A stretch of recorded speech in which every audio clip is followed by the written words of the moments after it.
D'un point de vue historique, l'ascension du soufisme et du culture bakiste au cours de la période médiévale a mené à un héritage culturel commun qui sera la base de l'émergence de l'indianité.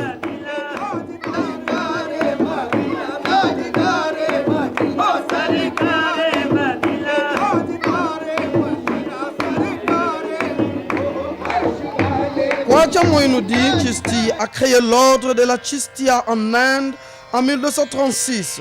Le Dargah d'Ajmer est un lieu de pèlerinage pour les hindous, les musulmans et les sikhs. On trouve parmi les successeurs de Khwaja Moïnoudine Chisti les personnages comme Qutbuddin, Bakhtiyar Kaki, Baba Farid et Nizamuddin Aulia. La naissance, il y a 400 ans, de Guru Nanak, le fondateur du sikhisme, fut un élément catalyseur de bien de manière. L'Adi Grande, le livre saint des Sikhs, contient des enseignements concernant l'unicité de Dieu et l'unité souhaitée entre les hindous et les musulmans. La composante principale du sikhisme fut à l'origine de l'édifice du Temple d'or à Amritsar. Dans la tradition des Sikhs vient traverser l'instance d'intercommunal bonhomme. Le fondateur de la Khalsa, l'armée sikh, il est le 10e et le dernier gourou du sikhisme. Guru Gobind Singh a donné son épée à Nawab de Malerkotla de le garder comme souvenir. सरहद में गवर्नर थे औरंगजेब के। उन्होंने कुछ लड़ाई झगड़े कुछ ऐसे हो रहे थे तो उन्होंने साहबजादों को दीवार में चुनवाने के लिए ऑर्डर दे दिया। जो यहाँ के नवाब थे उन्होंने हाँ का नारा मारा और औरंगजेब को लिखा। उन्होंने कहा मेरे इल्म में नहीं ये बात। उन्होंने वहाँ से मनादी करवाई कि ये क्या हो रहा है, तो वो चुनवा चुके थे। तो फिर गुरु साहब ने ये तलवार नवाब साहब को, शेर मोहम्मद खां को दी थी। Malerkotla, dans le Punjab, est une des villes qui n'a jamais connu de maître intercommunautaire. Guru Gobind Singh avait 2 intendants musulmans qui ont été enterrés à Gurdwara près de Patiala.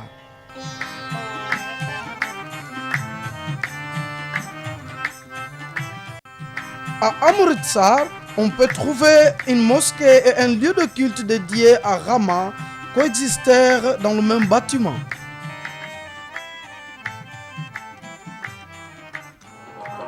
Le genre de chant Kawali, popularisé par Amir Khushro, est pratiqué tant par les hindous que par les musulmans. Bharat Ratna Ustad Bismillah Khan, le maître du Sahane, sorte de flûte, est une passionnée de musique qui vit près du temple Vishwanath à Banaras.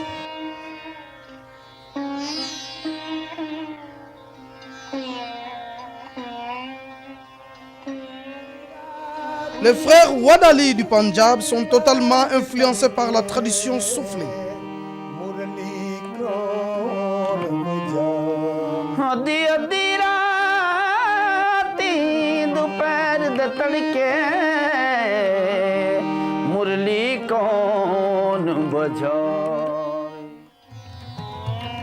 Amjad Ali Khan, le maître du Sarod, a maintenu la tradition qui lui fut transmise par son illustre père, Ustad Hafiz Ali Khan. Sufism is actually, it's a branch, you can say, of mystic Islam. Sufism, because it's always on the margins, certain sects in Islam forbid even music. So one must say that Sufism and Islam are not the same, yet they are not different either. Sufi and Bhakti, of course, have a lot of similar attributes, and at many levels, from Drupad music to the Kirtan music, Sufis were influenced by all sorts of music, and you can see this in the music of Hazrat Amir Khusro and later musicians who embraced the folk culture of India and took a lot from it in their music, and then created a whole very unique genre of music, which was a fusion. Qawwali, of course, in India today at least, is the major form of Sufi expression. Let me give you an example of a traditional song. Yeah. This is written by Hazrat Amir Khusro Sahab. It's called Zehale Miski Makun Taghaful. Yeah. So Now, what the interesting part is that 2 lines are in Persian and 2 lines are in Khadi Boli or Hindi.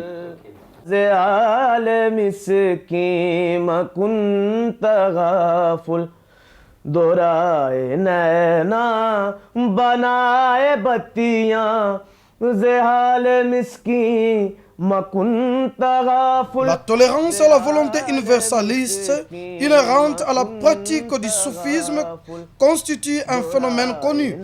Elles sont parfaitement incarnées au tombeau de Haji Waris Ali Shahab à Deva Sarif, près de Lucknow. Haji Sahib était un soufi qui vécut au 19e siècle. Un tombeau magnifique fut érigé à sa mémoire après sa mort en 1905. Il a été enregistré sous le régime de Fini par l'acte vérité indienne musulmane appelé Waf. À l'origine, la gestion du tombeau était assurée par 3 personnages éminents. Un musulman, un hindou et un sikh. Ils prêchaient l'unité de différentes religions. On célèbre dans ce tombeau les 2 fêtes musulmanes de l'Aïd. On célèbre dans ce tombeau les 2 fêtes musulmanes de Naïb, qui sont les fêtes dédiées au sacrifice.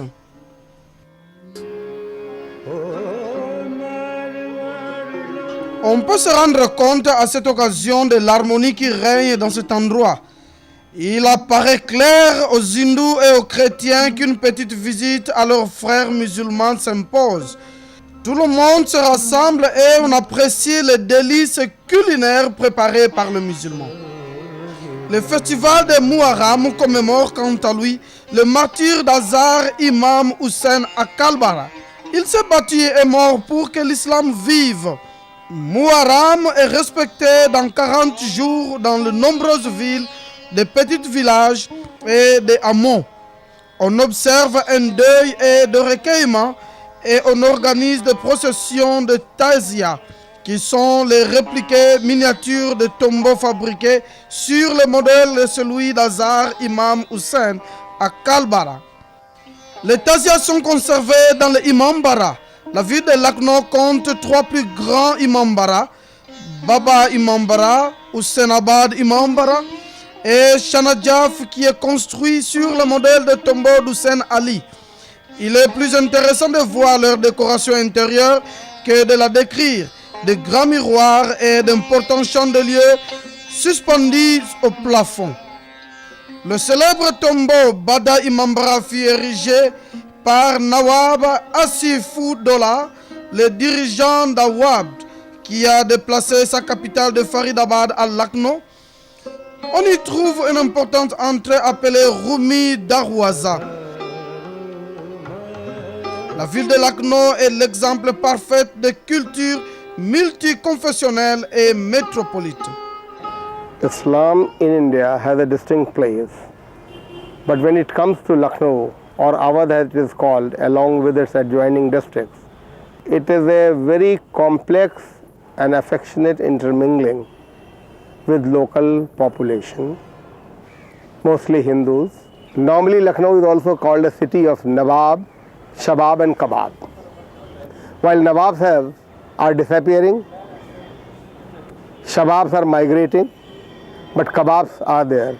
You can find any number of Kababs, and I must tell you that during Ramzan you will find more Hindus trying Kababs than Muslims in the town. Le séminaire de Firangi Mahal à Lucknow a joué un rôle très important dans le combat pour la liberté. Il doit sa création à des érudits qui se sont installés à Lucknow et dans les environs.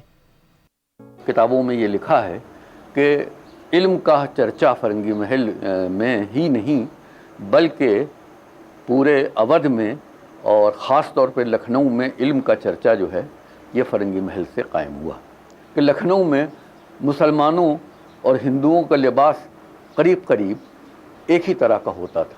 खाने पीने के आदाब, बातचीत के आदाब, महफिल में किस तरह बैठा जाए, मतलब यह है कि कल्चर की जितनी भी चीज़ें होती थीं वो मुश्तरक होती थीं और उसको हम ये नहीं कह सकते हैं कि ये मुसलमानों का कल्चर ये था या उसको कह सकते हैं कि अवध का कल्चर ये था। और लखनऊ का कल्चर तो ख़ास तौर पे मशहूर है इस काम के लिए कि ये लखनवी कल्चर है। À Delhi, on célèbre le festival des Fol Wallons qui Sahir, qui marque la venue de l'automne depuis certaines années. Les Mongols sont à l'origine de ce festival qu'ils voulaient symboliser l'unité culturelle. Les interprètes de musique classique redoublent d'efforts devant les patterns Pankar Fan au temple de Saint-Soufi Kouja, Kutbuddin Batiar Kaki, près de Koutmina, dans le quartier de Meroli. Les différents groupes de chants Kawali et les autres participants rendent hommage au temple de Jungmaya, qui est tout proche, sans quoi la cérémonie ne serait pas complète.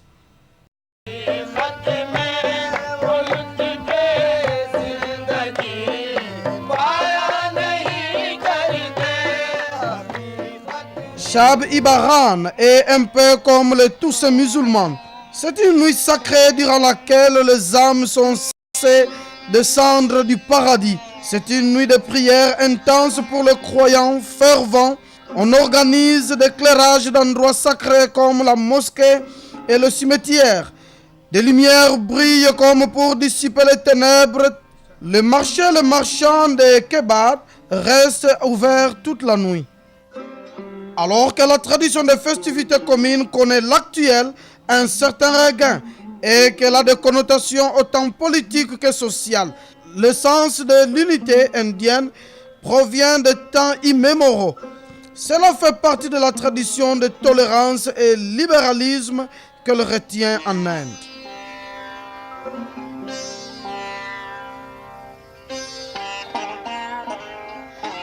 Even as far as my colleagues are concerned, they absolutely respect the fact I'm a Muslim.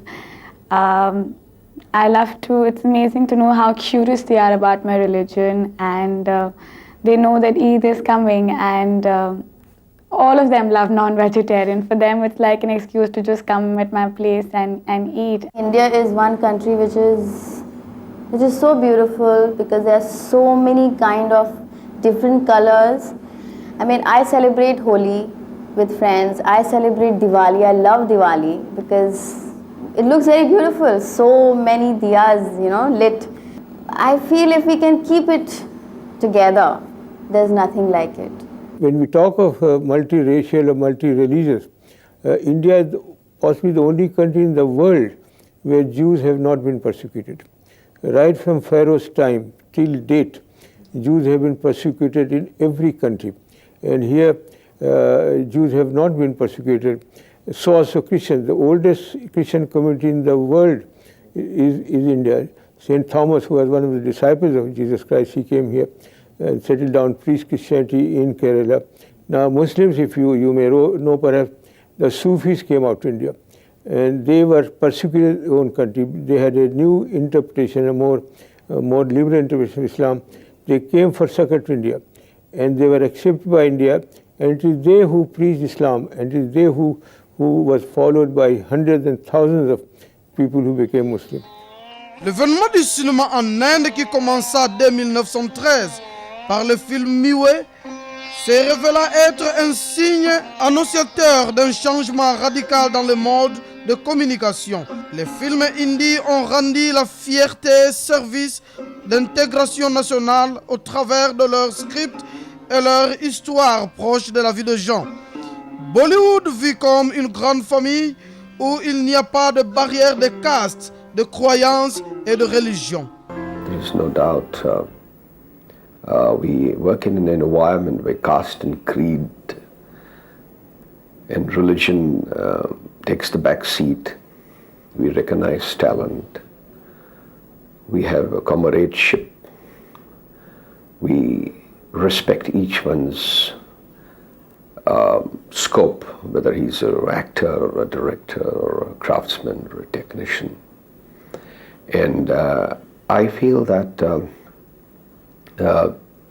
this environment has played a great part in bringing about and cementing any divisions and ill feeling among people, which has brought about a great contribution to the integration of this country, to the national integration, to the fiber of unity, the harmony. they are not really bothered about what caste or community or region you come from, so long as you are successful on the screen and good at the job that you do. It's like going to the race course. You are not worried about the color of the winning horse. You just want to be sure that this is the winning horse. If you're sure that this horse is going to win and fetch you happy returns, you will back it, lock, stock and barrel. You won't worry about what color it is and sizes it is and things like that. Those considerations won't come. So the film industry is something like that. There are very few industries in the world, where we have people from all walks of life, and they're welcomed with open arms. And film industry is one such industry where it really doesn't matter what religion, what caste, what sect, or whatever you come from, what background you come from, as long as you bring in the dedication, the professionalism and the talent. Ces acteurs ont tourné dans le film qui sont devenus de référence dans l'histoire de Bollywood. Le chanteur Mohammad Rafi chantait des chansons populaires et des ghazals pour des films de Bollywood. L'importance de la musique réside dans le fait qu'elle ne connaît pas de barrières. Par exemple, le film Baiju Baura comporte de la musique Bhajan, musique traditionnelle de l'Inde du Nord, composée de Naushad et chantée par Mohammad Rafi. À Bombay, on trouve un ensemble Amar Akbar Anthony qui ne tient pas compte des esprits des clochers. Sanjay Khan, producteur de la série L'épée de Tipu Sultan et de Jai Hanuman, pense que l'Inde est sur la bonne voie pour devenir la première nation du monde. And 21st century is a great challenging century for India. India has the opportunity of becoming the number one supreme power, the superpower, in 2050, if we put our act together. If the divisiveness, the regionalism, the communalism, the casteism, and this pettiness, if they are buried. The best is I get very excited and very happy, satisfied when people stop me at airport and they come to me and they say, Bhai Sahab, या खान साहब, आपने जो हमारे बच्चों को और हमको शिक्षा दी है हनुमान के ज़रिए कि हमें इतनी खबर नहीं थी, इतनी सूचना नहीं थी, जो आपने दी, हम आपके आभारी हैं. तो in this land, a Muslim is being thanked by a Hindu for contributing something on the Hindu cultural Sanskriti to the nation. I feel very proud. Le fait qu'il soit cosmopolite est la caractéristique du milieu du cinéma. Mais cet état de fait imprègne également le sport. Le cricket détient le palme du sport le plus populaire en Inde. De très grands joueurs de cricket sont indiens et aujourd'hui, ils bénéficient du statut de zéro nationaux. La famille Pantodi a reçu la distinction des Nawab. Aujourd'hui, Zahir Khan, Mafan Kahir et le plus jeune d'entre les Ifran Patan sont les noms connus dans toutes les foyers indiennes. Dans un sport très compétitif comme le tennis, Sania Misra, qui vient d'Hyderabad, a établi un record en gagnant le double junior au fameux tournoi d'Wimbledon à Londres. Des hommes d'affaires ont connu de grands succès dans les industries de parfums ou du tabac. Les entrepreneurs du bâtiment Arif, basés à Lucknow, ont étendu leurs affaires dans tout le Uttar Pradesh. Whatever you see, the changed skyline in Lucknow is because of our small contribution, whatever we could make into that. And as a part of further diversification, we went into cement manufacturing and established a cement factory, first mini cement plant of India way back in 1984. And then further diversified into the hotel industry by setting up the first 5-star hotel at Nainital. Empire Studio constitue à Bombay l'un des plus gros studios de production de films de toute l'Asie. Son propriétaire Youssouf Lakdawal dirige également la chaîne des restaurants Shiv Sagar à Bombay. This is the only studio in all full of Asia. Means आपको everything you will get in one roof. It's a post production studio. पहले हमारे यहाँ की पिक्चरें जाती थी, लंदन में जाती थी, अमेरिका जाती थी, हांगकांग जाती थी. मिक्सिंग होने के लिए, डॉल्बी सराउंड साउंड, आज सब यहाँ होता है। बी.आर. चोपड़ा जो है, यश चोपड़ा है, अभी सब पिक्चर हमारे यहाँ करते हैं, सुभाष घाई ये सब हमारे यहाँ करते हैं। Les femmes musulmanes qui se sont distinguées en tant qu'avocats, docteurs, journalistes ou encore activistes sur les questions sociales. Quelques-uns ont également percé dans de grandes entreprises. Beaucoup d'entre elles sont également réputées dans le milieu universitaire. For a Muslim woman to come out of the house and start working and be in the society, actively take part, I would say nobody is stopping her. Okay, parents do. They get scared because she's a girl. But it's her own confidence. Whatever she does also comes from how she's brought up. Like burqa जैसे is farz नहीं है, sunnat है, which means you don't have to follow it. It's your own choice. If you feel that you're not protected wherever you're working, you need to cover yourself, please wear it because it is for your protection. So she's free to be herself. I was never asked to wear burqa because I had all the freedom, I had all the facilities of modern education. But I used burqa to bunk my classes in school. So whenever I wanted to bunk my classes, we'll borrow burqas from our friends, wear them, and very, cleverly come out of the school. So that was a great help.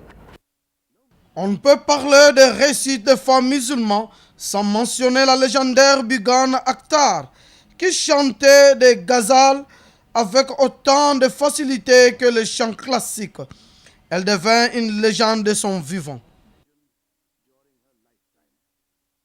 Les musulmans indiens représentent un apport aussi important à l'héritage indien que n'importe quelle autre communauté. Ils ont adopté les coutumes indiennes et bien sûr le mode de la vie indienne. Tout en maintenant leur identité, ils restent différents des musulmans des autres pays. Now this is another great myth that the Muslims of the entire world think alike. They cannot. In India, if you go to see the customs of a Muslim in Gujarat and a Muslim in UP, their customs are different. There are local customs. My mother, I remember, when she was alive, when there was a marriage ceremony going on in our village, would take a dholak and sing a song. Okay, a song, a local folk tale. We have all these customs of bidais and gaunas and other things, which has got nothing to do with Islam. He may be praying 5 times and he may be reciting Quran, but that doesn't mean that he's a one part of this one nation theory of Muslims. I suppose is not correct. It is not there. What is particular and specific to the Indian Muslim is something that is not found outside. Even within India, the South Indian Muslim is so different from the North Indian Muslim. And you will see when you go abroad that the Gujarati Hindu and the Gujarati Muslim will be happily chatting. So it's something that is area specific and atmosphere specific. And obviously the Malaysian Muslim will be different from the Indian Muslim. But yes, it is a fact that because it's a religion that spreads across the world, they have a common religious identity. And that is going to be, it's going to be something that will stay with them. Because they have a single book, they have a single philosophy, they have a single ideology of their religion with area specifications and variations that will come into play. But the pattern will remain the same. I think Indian Muslims, they can accept other religions and accept it and respect it.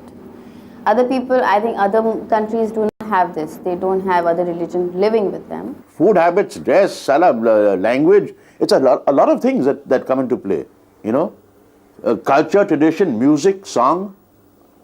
So in that sense, there is an immense diversity and we treat them like a monolith. It's not true. That is the real tradition of a culture of a country. It's not your religion. It's what you drink, what language you speak, what you eat, with the food habits and what music you love. That's it. That's what an Indian is. And in that is this immense diversity. In that is perhaps grace of a nation. It's the most exhilarating experiment in the world. Where else in the world do you get this? Le nuage d'obscurité qui entourait les musulmans indiens au moment de l'indépendance fait à présent une partie du passé. Les nuages se sont éloignés lentement mais sûrement. Ceci est un hommage au père fondateur du sécularisme indien et à tous ceux qui ont fait de l'Inde une grande et puissante nation. Les musulmans indiens ont laissé leurs amers souvenirs derrière eux, marchant main dans la main avec leurs compatriotes comme les partenaires égaux dans ce grand projet qu'est la construction d'une nation. Une nation qui pourra assurer un avenir meilleur pour eux-mêmes, mais également pour l'ensemble de leurs concitoyens.